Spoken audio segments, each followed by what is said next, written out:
Ipit-ipit ah. Grabe ka mo. Bakit mga ganyan ka lagi sa ulo mo? Hindi kailangan kasi yun sa trabaho. Pangit mo dyan, oh. Talaga.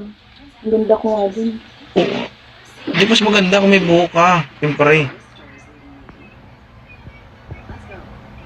Oh, Sige. tatanggalin niya yan. Ang pangit ng buko yun.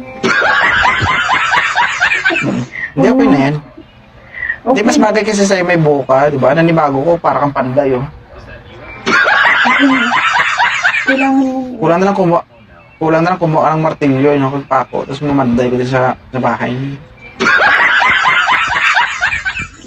Hanap ka ulit? Gahanap na naman. Hindi pa pwedeng kinamusta lang kita. Pikado yan. Hindi sila pwede. Hindi yan, losyang guys. Diyos ko, makita yun si Maldita, sexy yan. Diyos ko. Baka pag tinayuan ko kayo dito, magsing-alisan kayo dyan. Mhm.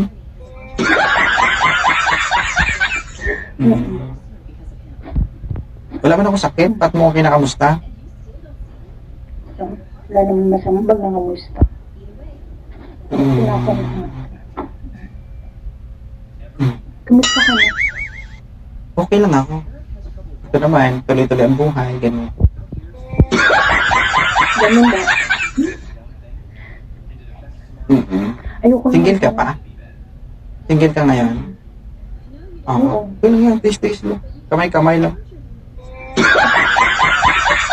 Kasi pag naghanap ka tapos hindi naman marunong sumabay sa... Diyos ko, wag na, uy, sayang.